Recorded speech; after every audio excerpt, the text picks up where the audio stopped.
Hello everyone, it's Uncle Stan, and I wanted to share this little town of Monterosso with you. Monterosso is part of the Cinque Terre in Italy. Cinque Terre is 5 lands, and this is the most northern of the lands. And this video here actually starts in the most northern part of the town that I was in, and I'm walking south. This is a good example, as you'll come to see, of the architecture layout of the area. This would actually be a road that I'm walking down, and you can see houses on the right, up above you. On the left there's more houses, but the ivy growing on the walls and the arches and the walkway that goes up above is fairly common in the 5 towns, 5 lands that you would visit. Now, Monterosso is the most resort of the 5 towns.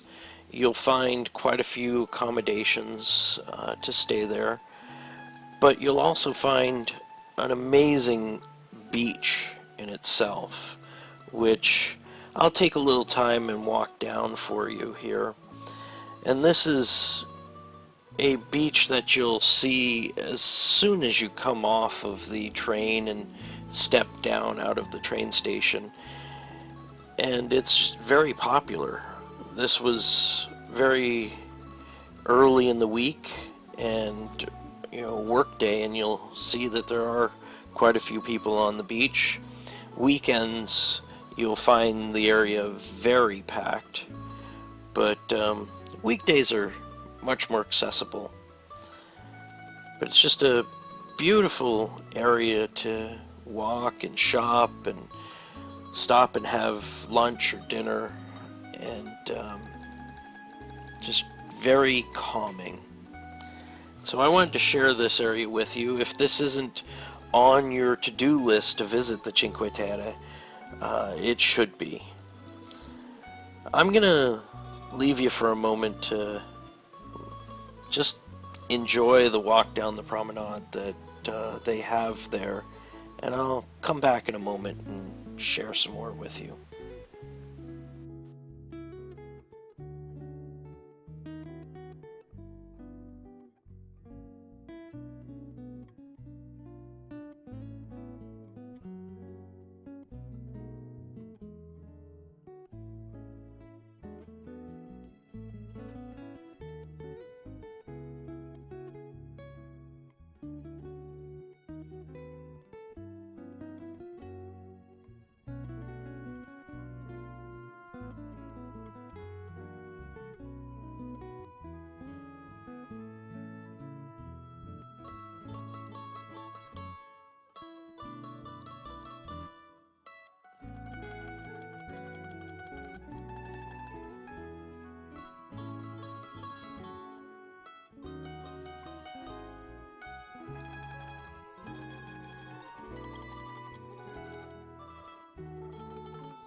So this is one final look back at the first part of Monterosso.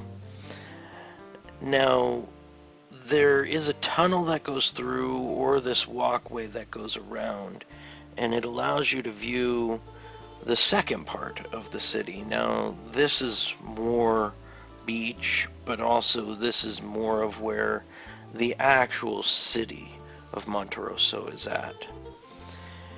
And this is the main street that you'd walk, in this case, up from the beach.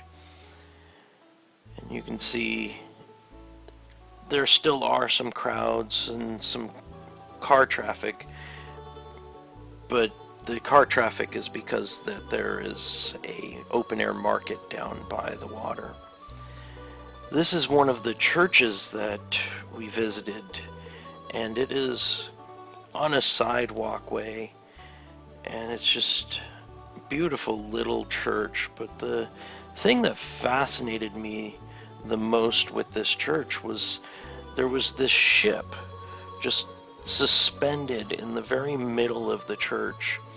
And so I took the camera and tried to get as close to it as I could without disrupting it, and also give you a nice rotation of the angels in the top of the church and in the peaks of the windows, and just the beautiful artwork in this little church that they have there.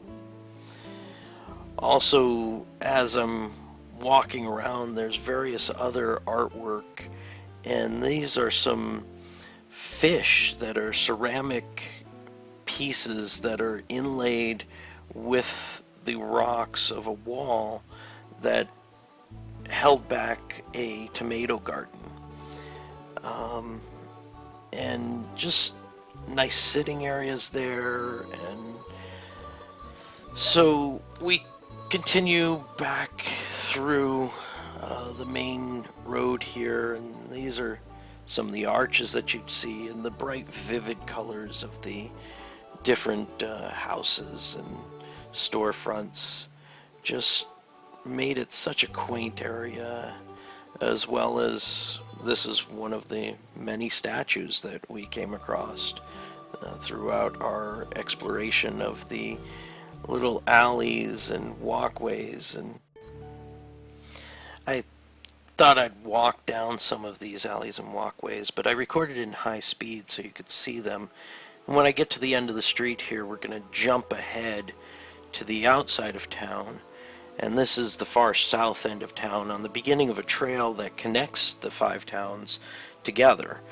Unfortunately, some of the trail has been washed out between some of the towns, but we did walk between Monterosso and the next town of Vernazza, and I wanted to share some of that as well with you in this. And it is a very difficult trail to walk. It is doable if you're in shape.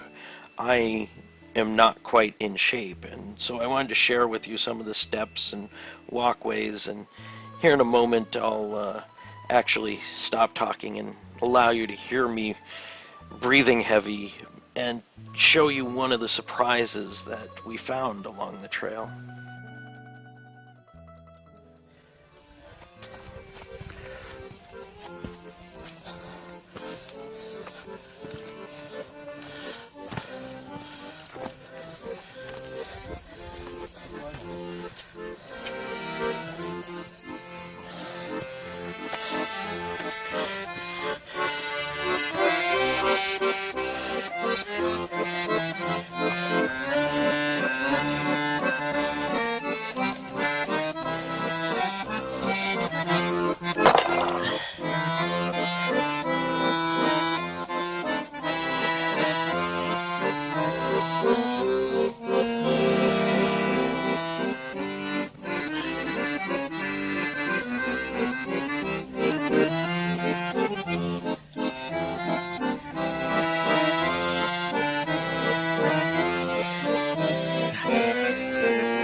Now, this hike between Monterosso and Vernazza takes about 3 hours. There is a fee of, I think it's about 7, maybe 8 euros to do it per person. If you get the train pass between the cities. If you get a single day or a multi-day train pass, it will also give you access to this trail included in that fee. The sights on this trail were just stunning, but it was a difficult 3 hours of hiking on very small trails like this and very steep staircases, and so it was quite difficult. And you'll see briefly at the end of one of these fades that there was actually even a guy right here that is selling fresh squeezed orange juice, which was just absolutely amazing. The orange trees were just above him, and that was just a lifesaver. Bring lots of water, bring sunscreen, wear comfortable clothing, comfortable shoes, and bring your camera, because the views, like I said, are just absolutely stunning. The path itself does wind up and down, and it seems like every valley they could take the chance of going down into, they took it. I would have preferred if they would have picked an elevation and stayed with it, but it was beautiful. And eventually you come to this turn and overlook where you can actually start to see the town of Vernazza.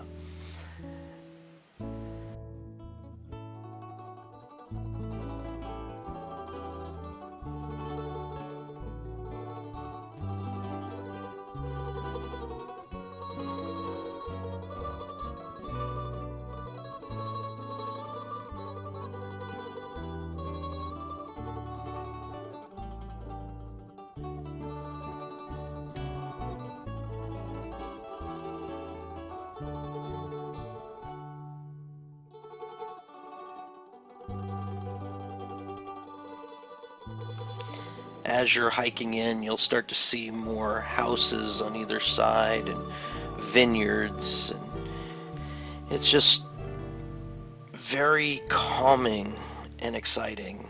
And I'll leave you with this one last pan of Vernazza, and I'll save that city for another video. Thanks everyone for watching. Uncle Stan loves you, and I hope you get a chance to visit the Cinque Terre.